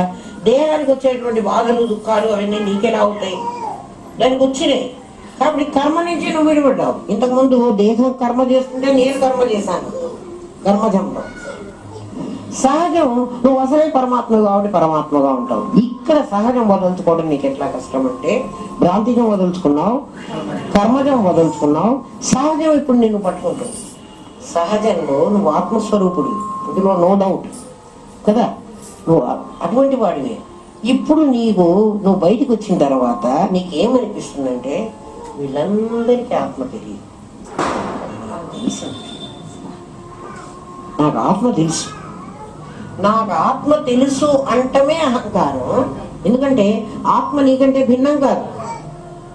నాకు ఇదే తెలుసు అంటే నేను వేరు, అది వేరు కదా. అట్లా తెలుసు కాదు. ఇప్పుడు నేనేమైనాను? నేనే ఆత్మనైనాను. నేను భ్రాంతి వదులుచుకున్నాను, నేను కర్మను వదులుచుకున్నాను. ఇప్పుడు సహజం వదులుచుకోలేక నన్ను బంధిస్తోంది. నాకు ఆత్మ తెలుసు కాబట్టి మరి మీరందరూ పనికి మానవాళ్ళు, నేను ఒక్కడిని ఆత్మ తెలిసినవాడు. వీళ్ళు ఎట్లా అంటారు తెలిసిన? చూడు, ఆత్మ తెలిసినవాడిని ఏమన్నా అన్నావంటే నీకు ఎంత పాపం వస్తుందో. వాడు ఆత్మ తెలిసిన వాడిని అంటల్లా, ఎవరిని అంటున్నాడు? ఈ దేహం వాడికి అన్నో చెల్లెలో అక్కో తమ్ముడో ఎవడో, వీడు దానికి అపకారం చేశాడో అది తిరుగుతోంది. వీడు అంటాడు. వీడు ఎంతవరకు అంటాడంటే, నన్ను అన్నారు ఒకళ్ళు, నాకు అందుకు తెలుసు, మీకు చెప్తున్నా. వాడు గురువు అని కూడా లెక్క ఉండదు. ఇప్పుడు సహజంలో గురువు తెలియదు, ఏదో అలా అంటుంది అంటే అంతవరకే. ఒకళ్ళు నన్ను సూక్ష్మ శరీరానికి దేహం ఉంటుంది అని చెప్పారు. సూక్ష్మ శరీరం ఉంటుంది కానీ దేహం ఉండదు, దానికి ఇంద్రియాలు ఉండవు, ఉండకుండానే అవి పనిచేస్తాయి. ఉపనిషత్తులో 17 ముఖాలు ఉంటాయని చెప్పాడు. 17 ముఖాలు ఉంటాయంటే మనం ఆలుగడ్డకి ఒక చోటు నుంచి అవి మూలకలు వస్తాయి కదా. ఎక్కడి నుంచి వస్తాయంటే నువ్వు చెప్పలేవు. ఒక సీడ్ ఉన్న దానికైతే ఆ సీడ్లో నుంచే మొలక వస్తుంది. ఆలుగడ్డకి నీకు అన్ని వైపుల నుంచి మొలకలు వస్తాయి, దాన్ని ముఖాలు అంటారు. అన్ని ముఖాలు వచ్చినాయి ఆలుగడ్డలో నుంచి. ఇక్కడి నుంచి చెట్టు వచ్చింది, ఇక్కడ వచ్చినాయి అంటే దీనికి ఇన్ని ముఖాలు. అట్లా సూక్ష్మ శరీరంలో నుంచి కళ్ళు ముక్కులు చెవులు అవన్నీ నిజంగా కళ్ళు ముక్కులు ఉండవు. దీంట్లో నుంచే దానికి ఆ ఫీలింగ్ ఉంటుంది. కన్ను ఫీలింగ్ అది ఫీల్ చేయగలదు, అట్లా ఉంటుంది. అంతేగాని దానికి ప్రత్యేకంగా మనలాగా శరీరం ఉండదు అని చెప్తే తర్వాత ఏదో మాట్లాడుతూ ఉంటే గురువుగారిని ఏదో అడిగితే ఏదో అవి అలాగే చెప్పేస్తారు అంటే చివరికి నాకు కూడా తెలియదు అన్నంత దాని అంటే నాకు పెద్ద తెలుసని నేను వాళ్ళు కూడా చెప్పడం లేదు. నేను పుస్తకం చదివి శంకరాచార్యుడు ఇట్లా చెప్పాడమ్మా అని మీకు చెప్తున్నా. నేను ఇలా తెలుసుకున్నాను, మీరు ఇలా తెలుసుకోండి, మీరు ఇట్లా ప్రయత్నమే చెయ్యండి. ఒక పాస్ అయిన వాడి దగ్గరికి వెళ్ళి నువ్వు ఎట్లా చదువుకున్నావు, ఎట్లా నీకు మార్కులు వచ్చినాయి అని ఒక చదువుకునేవాడు అడుగుతాడు. నాయన నేను ఇట్లా చదువుకున్నాను రా, ఈ చాప్టర్ ముందు చదువుకున్నా, ఈ చాప్టర్ తర్వాత చదువుకున్నా, నేను పరీక్ష కోసం నేను ఇన్ని గంటలు చదివాను, నాకు ఇన్ని మార్కులు వచ్చినాయిరా, నువ్వు కూడా అట్లాగే చదువు. వాడు అన్ని గంటలు పుస్తకం పెట్టుకొని కూర్చొని వాడు 14 గంటలు చదివాడు, నేను 14 గంటలు బుక్ నా చేతిలోనే పెట్టుకున్నాను, ఆ టీవీ ముందు పెట్టుకొని సినిమా కూడా చూశాను, నాకు రాలేదు, వాడు నాకు సరిగ్గా గైడ్ చేయలేదు అంటే వాడిది కాదు. శాస్త్రము ఉద్ధరేదాత్మనాత్మానం అని చెప్పి నాయన నీకు నువ్వు ఉద్ధరించుకోవాలి, ఇంకెవడో నిన్ను ఉద్ధరించడు. ఎందుకు ఉద్ధరించుకోవాలి? మళ్ళీ మళ్ళీ జన్మబంధంలో పడితే నీకు కష్టాలు అంటున్నావు కాబట్టి, ఈ కష్టాలు నేను తీర్చలేను కాబట్టి. ఎందుకు నేను తీర్చలేను? ఈ కష్టాలు నీ కర్మ వల్ల వస్తున్నాయి. నువ్వు చేస్తున్న కర్మలో పుణ్యమే ఉందో పాపం ఉందో నాకు తెలియదు. నువ్వు పుణ్యం అనుభవించడానికి ఇప్పుడు వచ్చావో, పాపమే అనుభవించడానికి వచ్చావో తెలియదు. పాప పుణ్యాలు 2 అనుభవించడానికి కూడా నువ్వు వచ్చి ఉండొచ్చు. నువ్వు ఇప్పుడు కష్టము అనుకుంటున్న సమయంలో నీకు ఒక సుఖం కూడా జరుగుతూ ఉండొచ్చు. చెప్పాను కదా ఒకసారి, ఇంట్లో కొట్లాడుకున్నాడు వాడు, భార్యతో కొట్లాడుకున్నాడు. ఈ కొట్లాట ఎందుకు రాకపోవాలి, కాస్త బయటికి పోదామని వాడు బయటికి పోయినాడు. ఆ బయటికి పోతే ఒక గుడికి పోయినాడు వాడు, ఊరికే ఉండకుండా. ఆ గుడిలో ఎవరో ప్రవచనం చెబుతున్నారు, అక్కడ కూర్చొని విన్నాడు. వాడు మనశ్శాంతి కోసం కూర్చున్నాడు, ప్రవచనం విందామని కూర్చోలే. అసలు ప్రవచనం విందామని వాడు పోలేదు, ఇంట్లో వద్దని పోయినాడు, ఇంట్లో ఉండద్దని. అక్కడ వీడి ప్రశ్నకి సమాధానం దొరికింది. ఆయన ఏదో చెప్తూ వీడి ప్రశ్నకు జవాబు చెప్పేశాడు. వీడి ప్రాబ్లం సాల్వ్ అయిపోయింది, ఇంటికి వచ్చేసాడు. వీడి దుఃఖం, వీడి కష్టం, వీడి పాపం వీడిని తరిమేసింది ఇంట్లోంచి. అక్కడ పుణ్యం సోక్రటీస్ అందుకే చెప్పాడు, పాప పుణ్యాలు రెండు కూడా తిరుగుతూ తలకి దీని తోక, దీని తలకి దాని తోక కట్టేసేంట. అవి పోతూ ఉంటాయి. నీకు ఇప్పుడు పుణ్యం పీరియడా, ఇప్పుడు పాపం పీరియడా అంటే నాకు తెలియదు. పాపంలో కూడా పుణ్యం రావచ్చు, పుణ్యంలో కూడా నువ్వు చాలా సీరియస్ గా ఉంటే హాస్పిటల్కి పోయినావు, ఇప్పుడు నీకు పాపం పీరియడ్. అక్కడ ఒకడు ఎవడో నీకు తెలిసిన డాక్టర్ గబగబా వచ్చాడు, వాడు తీసుకుపోయినాడు లోపలికి, గబగబా ఆపరేషన్ చేసేసాడు, బతికిచ్చాడు. ఆ తెలిసిన డాక్టర్ అక్కడికి రావాలనేది నీ పుణ్యం. అది ఎవడు చెప్పలేడు. నీకు పుణ్యమే వస్తుందో పాపమే వస్తుందో ఏది అనుభవించడానికి ఇప్పుడు నువ్వు వచ్చావో మనకి తెలియదు. ఎందుకంటే నెక్స్ట్ మూమెంట్ లో ఏం జరుగుతుంది అని ఎవడికి చెప్పగలడు? ఏ జ్యోతిష్కుడు చెప్పలేడు. ఒట్టిది ఇవన్నీ చెప్పేవన్నీ అబద్ధాలు. అవన్నీ ఏదో పొట్టపూటి కోసం వాళ్ళు చేసుకుంటున్న పనులని, అవన్నీ పిచ్చిగా నమ్మకండి. అన్ని మంత్రాలు చెప్పి పారేస్తున్నాడు ఆయన. ఏం మంత్రాలు చెబుతున్నాడు, ఎందుకు చెప్తున్నాడు నాకైతే తెలియదు. ఈ పిచ్చి వాళ్ళందరూ ఆయన మంత్రం చెప్పాడు కదా, మా మంత్రం చేస్తున్నాం కదా. మీరే ఆలోచించండి. దానికి ఎప్పుడో మీకు చెప్పాను అనుకుంటాను. ఒక రాజుగారు ఒక మంత్రి గారు ఉంటే, మంత్రి గారిని వాడు మంత్రి రాజును బంధించు అన్నాడు. అంటే వాడు ఎప్పుడు బంధించలేదు. రాజు మంత్రిని బంధించు అంటే బంధించేశారు. ఎందుకు నువ్వు చెప్పిన మాట నేను చెప్పిన మాట రెండు ఒకటే కదా, ఎందుకు వాడు బంధించలేదు అంటే, వీడు పట్టాభిషేకం చేసుకున్న రాజు, వీడి మాటకి వాల్యూ ఉంది. వీడు పట్టాభిషేకం చేసుకోలే, ఏం చేసుకోలే, వీడి మాటకి విలువ లేదు. అట్లా కదా.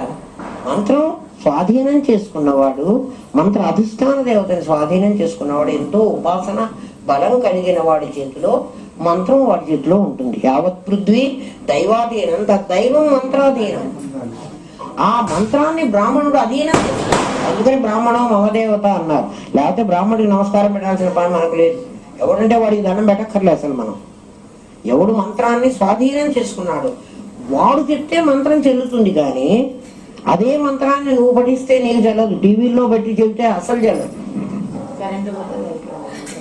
పెట్టుకోమంటాడు, పేపర్ పెట్టుకోండి, పెన్ను పెట్టుకోండి, రాసుకోండి, అందరికీ రాహుకేతువుల పూజలు చేయండి, శనిగ్రహాలు చేయండి. ఏం చెప్తున్నారు ఈ జనం? ఎటువైపు వెళుతున్నారు, వీళ్ళు ఎందుకు వెళుతున్నారు నాకైతే అర్థమే కావటం. ఈ పిచ్చి వాళ్ళు అట్లాగే పోతున్నారు, అది చెప్పే వాళ్ళు అట్లాగే చెబుతున్నారు. నాయన కావాల్సిన చెబుతారు. ముందు వాళ్ళ కర్మని వాళ్ళు ముందు బాగు చేసుకున్నారో లేదో అడుగు. వాళ్ళు ఎందుకు ఇట్లా టీవీలోకి వచ్చి చెప్పాల్సి వస్తుందో.